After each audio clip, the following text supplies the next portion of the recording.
Bonjour à toutes et à tous, Armand Batriquian, votre solutionniste en relations humaines, sexothérapeute, coach de vie en toutes circonstances. J'espère que vous allez bien, j'espère que vous avez pris soin de vous, j'espère également que vous avez compris certaines choses dans mes précédentes vidéos, voire même solutionné certaines problématiques. Je suis fier aujourd'hui de vous présenter un croquis que j'utilise perpétuellement dans mon cabinet parce que ça touche tout le monde. Pourquoi ça touche tout le monde?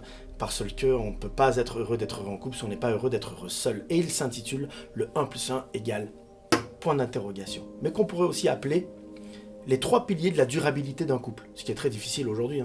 Je pense qu'on n'a pas besoin de se faire un dessin pour comprendre que dans notre entourage, plus on prend de l'âge, plus les couples se séparent, plus les couples se trompent mutuellement, il y a de moins en moins de communication, de moins en moins de désirs sexuels de l'un envers l'autre, et on vit plus une vie de papa et maman, voire presque de vie de colocation.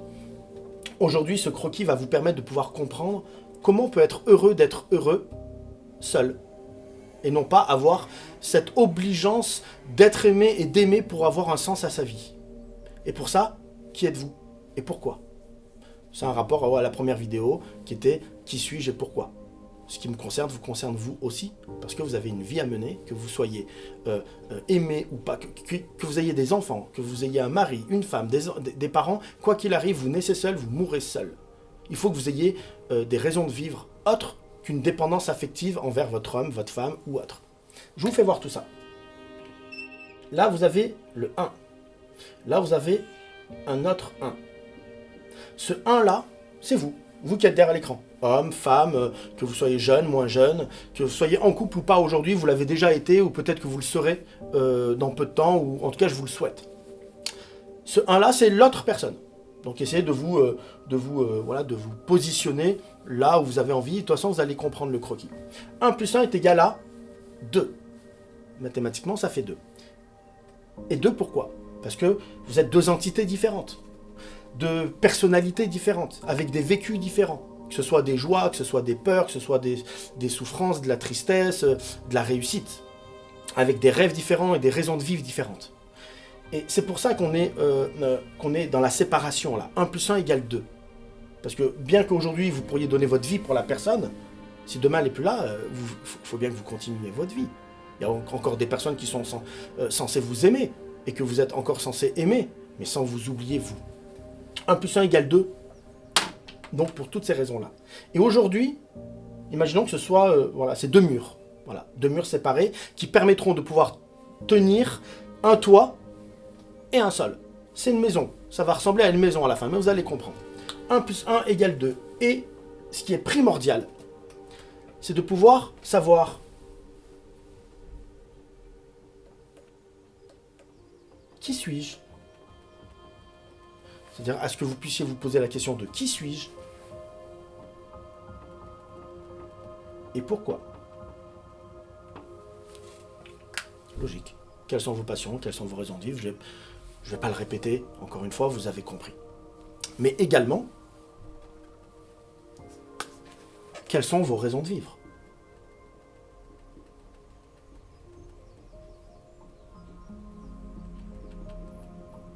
Vos rêves.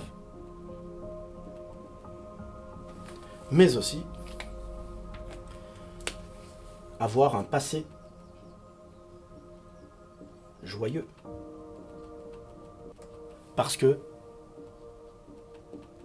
résolu. Et ça, c'est impératif pour les deux personnes, pour les deux entités. Pour pouvoir créer un 3, vous comprendrez tout à l'heure. Ensuite, il y a le 1 plus 1 égale 1. Et qu'est-ce que ce 1? À votre avis, c'est quoi ce 1? Je vous ai parlé de maison. Ça, c'est les deux murs qui tiennent le toit et le sol. Vous pouvez... alors, nous, ici, on est à Bourg-en-Bresse, dans le 01. On a un monastère qui est magnifique. Je donne souvent l'exemple du toit du monastère de Bourg-en-Bresse qui est juste splendide. Mais il s'écraserait au sol s'il n'y avait pas de fondation. Il s'écraserait au sol s'il n'y avait pas les murs qui le tiennent avec un sol qui tient tout le reste. Donc ça, c'est comme dans un couple. C'est les fondations. C'est les fondations. Mais c'est aussi donc les bases. racines,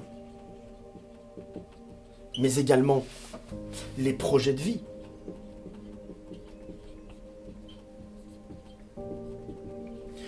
Mais aussi la philosophie de vie.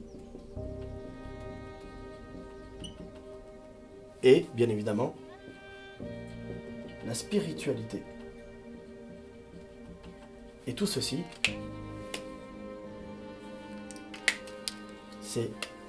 et ça fait partie de la raison. C'est les bases. Si aujourd'hui on n'a pas une vision de vie, je dis pas qu'il faut qu'elle soit totalement identique. Je dis pas qu'il faut qu'on aille exactement dans le même sens, mais pour les projets de vie, pour la philosophie de vie, c'est des choses qui sont importantes pour la durabilité. Pour moi, cette raison, on pourrait la comparer à un mur de l'amour. Le mur de l'amour qu'on crée à deux, qu'on forme en mettant les briques les unes sur les autres pour nous protéger d'un grand coup de vent, pour nous protéger de quelque chose qui emmènerait à ce que notre fondation s'écroule. Surtout qu'aujourd'hui, on est au 21e siècle. On n'est plus au Moyen-Âge ou dans les années 30, 40, 50, 60, enfin avant que la technologie existe. La technologie, c'est quelque chose de magnifique, mais qu'on n'utilise pas à bon escient aujourd'hui. En tout cas, dans tout ce qui a un rapport aux relations de couple et aux relations d'amour. Donc, ces briques-là que l'on positionne les unes sur les autres nous protègent d'un grand coup de vent. Mais une fois qu'elles tombent, on les remet, parce qu'elles ont pu aussi nous protéger, et puis c'est le mur de l'amour. Est-ce qu'on va les remettre toujours aussi joliment positionnées les unes sur les autres? Puis petit à petit, on a mal au dos quand elles retombent. On les met de moins en moins bien, puis et à un moment, on les met plus. Pourquoi? Parce que ce qui permet à ces briques-là de pouvoir se coller entre elles, c'est quoi? C'est le ciment. Et le ciment, alors bien qu'avec le ciment, on ne peut pas créer un mur de l'amour, mais il colle, ce ciment-là colle les briques entre elles, et ça, c'est la passion. Ça, c'est le fameux 3 qu'on va voir ici.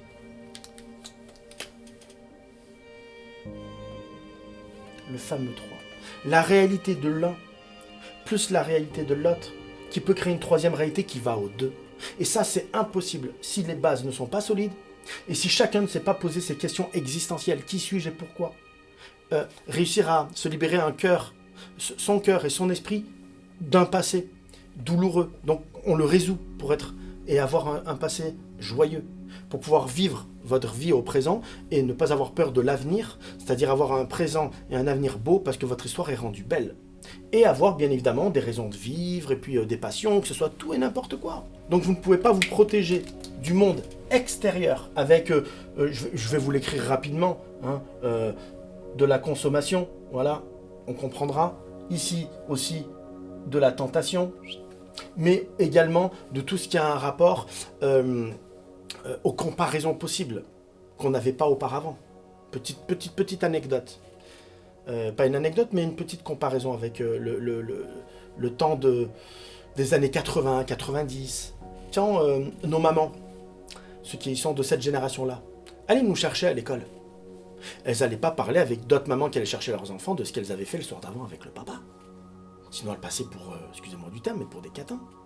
Aujourd'hui on parle de tout et de n'importe quoi, et les femmes parlent énormément de sexualité, de ce qui se passe à la maison. Les hommes ont plus de retenue pour parler de ce qui se passe à la maison. Les hommes, quand ils parlent de sexe, c'est beaucoup plus des blagues de sexe. Mais jamais, et très rarement, ils vont parler de maman, de la mère des enfants, donc de leur femme. Pour ne pas qu'elle passe pour, excusez-moi du terme encore une fois, une chienne et une salope. Mais c'est la réalité. Et nous, pour des pervers et des sadiques. Et ça emmène énormément de problématiques aujourd'hui parce qu'on n'a pas eu d'éducation de l'avant-technologie à la technologie. Mais ça, ce sera un autre sujet, un autre thème de quels sont les bienfaits et les choses négatives de la technologie aujourd'hui. Hop là. Ensuite, quand vous avez ce 1 plus 1 égale 1, quand vous avez ce 1 plus 1 égale 2, et quand vous avez ce 1 plus 1 égale 3, vous avez la possibilité d'être dans la durabilité d'un couple. Parce que vous vous êtes occupé d'investir sur votre personne, donc le perso, là, d'avoir une philosophie de vie, d'avoir une spiritualité, d'avoir des projets de vie avec lesquels vous pouvez en discuter avec votre compagnon, votre compagne, votre bien-aimé, et pouvoir voir la vie sur du long terme, et non pas sur tout de suite, même si le seul moment éternel est le moment présent. Et seul là, à ce moment, vous pouvez créer un 3 qui est une réalité qui va au 2.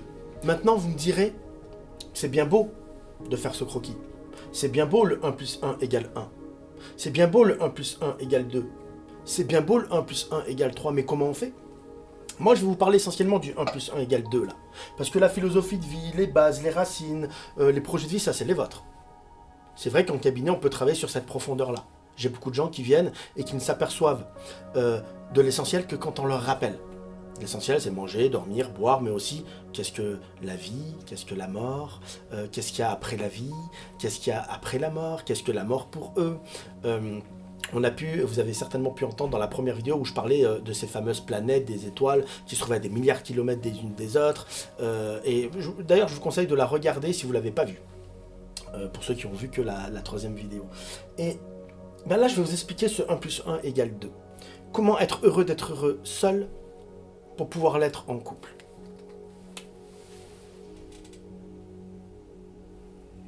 Là, vous avez le perso. Là, vous avez le couple. Et là, vous avez la famille. On est bébé, on grandit, des petits-enfants, des pré-adolescents, des adolescents. On nous apprend à marcher, à courir, à parler, à crier, à apprendre. On nous apprend rarement quand même à exprimer ce qu'on a là et là. D'ailleurs, toutes les personnes qui viennent ici sont des adultes pour la plupart. Ils n'arrivent pas à s'exprimer. Ils n'arrivent pas à exprimer leur mal-être intérieur avec des mots et des paroles. La plupart du temps, c'est des pleurs. Comment voulez-vous qu'un enfant arrive à s'exprimer quand déjà nous, adultes, on n'arrive pas à s'exprimer? Mais avant qu'on soit adulte sans savoir s'exprimer, c'est qu'on était enfant déjà sans savoir s'exprimer. C'est juste une continuité pour tous. Et pour pouvoir savoir qui on est et pourquoi, pour savoir quelles sont nos raisons de vivre et nos rêves, nos passions, il faudrait, bien sûr, on ne va pas refaire l'éducation nationale, il serait intéressant de pouvoir avoir une école où on peut apprendre aux enfants réellement quelles sont leurs capacités et dans quoi ils pourraient y trouver un sens à leur vie, un sens à leur scolarité. Donc, c'est-à-dire que jusqu'à un certain âge, jusqu'à un âge où on apprend à aimer et être aimé dans une relation de couple, donc ça va très vite dorénavant, hein. On aime déjà très tôt, hein. Il y en a, ils se tiennent déjà la main, ils sont amoureux à 4, 5, 6 ans, ils ont leur premier amour, hein. C'est d'ailleurs l'amour le plus pur, entre guillemets. Mais à 10, 11, 12, 13, 14, 15 ans, on a déjà nos premiers amours qui ont une perception qui est différente. On n'investit pas sur nous. On ne sait pas qui on est et pourquoi, parce qu'on ne nous l'apprend pas.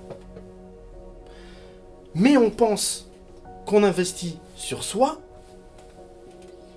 quand on est en couple. Parce que vu qu'on aime, vu qu'on est aimé, vu que tout est nouveau, vu qu'on ne voit la plupart du temps que les qualités. Là, je vous ai fait un petit schéma qui veut dire, ça c'est les plus. Les plus chez une personne, on voit sur 10, sur une échelle de 0 à 10, il est à plus 10. L'échelle de 0 à 10 pour les moins, on est, on va dire, à 1. Mais avec le temps qui passe, les mois, les années qui passent, tout ce qui était, tout ce qui nous faisait pétiller les yeux, tout ce qui nous faisait aimer la personne, petit à petit, ce 10, il se transforme en 7, en 6, en 5, en 4, en 3, allez, on va dire qu'il y a 2. Mais ce moins-là devient de plus en plus un 3, un 4, un 5, un 6, un 7, un 8. Ce qui voudrait dire que quand on a cru, avec le temps, qu'on investissait sur nous, le perso, parce qu'on était en couple et qu'on aimait et qu'on était aimé, en oubliant de s'aimer soi, eh ben on avait le sentiment de pouvoir investir sur soi. Sauf qu'entre-temps, eh ben on prend de l'âge. On a même la plupart du temps des enfants. Donc du coup, au final, le couple, pour lequel on nous voyait essentiellement des qualités, s'est estompé. Et on s'occupe de la famille sans s'être au final occupé de soi. Donc on fait un travail et un chemin à l'envers. C'est-à-dire que au final, on est papa et maman. Au final, on a honte, la plupart du temps, de parler de ses désirs, de ses envies, de ses fantasmes, qu'ils soient sexuels, qu'ils soient de ne plus vivre là où on vit aujourd'hui. D'avoir un désir de dire, moi j'aimerais bien aller vivre en Afrique, en Australie, en Angleterre, voyager, faire le tour du monde, parce qu'on a peur que l'autre puisse ne pas être en accord avec nos rêves. Et du coup, peut-être de le perdre. Parce qu'on a aussi une culture judéo-catholique, judéo-chrétienne qui nous emmène à avoir peur de se séparer. Par peur de l'échec, par peur du regard des gens, par la honte. Voilà. Puis on a tous vécu d'une manière ou d'une autre aussi de l'abandon, le rejet, l'injustice, enfin les 5 blessures de l'âme. Et on n'a pas envie de le revivre. Et puis plus on arrive à un certain âge, plus on a peur de se dire, est-ce que je suis encore en capacité d'aimer et d'être aimé? Est-ce que si je perds l'homme qui était pour moi l'homme de ma vie, la femme qui pour moi était la femme de ma vie, est-ce que j'ai assez confiance en moi aujourd'hui pour pouvoir être encore aimé et d'aimer? C'est pour ça qu'il est super important, très important, de créer ce 1 plus 1 égale 2. Qui êtes-vous et pourquoi? Les 2 murs qui permettent de tenir le magnifique toit et les fondations. Parce qu'à la limite, si on ne laisse que le toit va s'écrouler. Si on laisse que le sol, on peut marcher dessus, mais on va rien créer dessus. Par contre, si on enlève le toit, et qu'on enlève le sol, vous restez quand même debout. Vous vous écrasez pas. Et vous pouvez avancer dans la vie. Parce que vous avez des rêves, parce que vous avez des passions, parce que vous savez qui vous êtes et pourquoi. Vous n'avez pas le besoin impératif d'aimer et d'être aimé pour pouvoir aujourd'hui avancer et avoir le sourire à la vie. Alors bien sûr, encore une fois, c'est facile à dire, oui. Mais c'est pour ça que j'invite aux personnes à venir ici, pour faire un travail approfondi, pour travailler sur le passé, pour le résoudre. Parce que c'est pareil, pour pouvoir savoir qui vous êtes et pourquoi, et sourire à la vie, et avoir des passions et des raisons de vivre, il faut déjà pouvoir se libérer d'un poids émotionnel et spirituel que l'on a vécu avec un père, une mère, un frère, une sœur, une séparation, des attouchements, un viol, la perte d'un proche, que ce soit un enfant, un parent, enfin, il y a tellement de choses. Et certainement derrière cet écran, ça doit vous parler. J'espère que vous avez compris. Ça peut paraître, je sais pas, brouillon peut-être. Pour moi, ça me paraît tellement logique parce que je le connais ce croquis.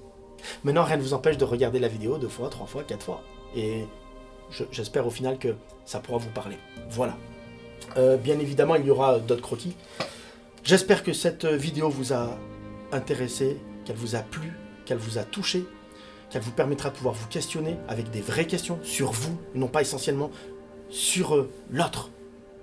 Et s'il y a des questions, vous pouvez les poser en commentaire. Vous pouvez venir même directement en message privé. Vous pouvez aussi directement m'appeler. Vous pouvez aussi m'envoyer un mail. Tous les liens seront sur le post pour que vous puissiez prendre directement contact avec moi. Je vous remercie. N'oubliez pas de mettre un petit j'aime. N'oubliez pas de mettre, encore une fois, des commentaires, des questions, des sujets aussi que vous aimeriez que je puisse entamer en vidéo pour vous. Beaucoup de surprises vont arriver. Prenez soin de vous et je vous dis à bientôt. Merci beaucoup.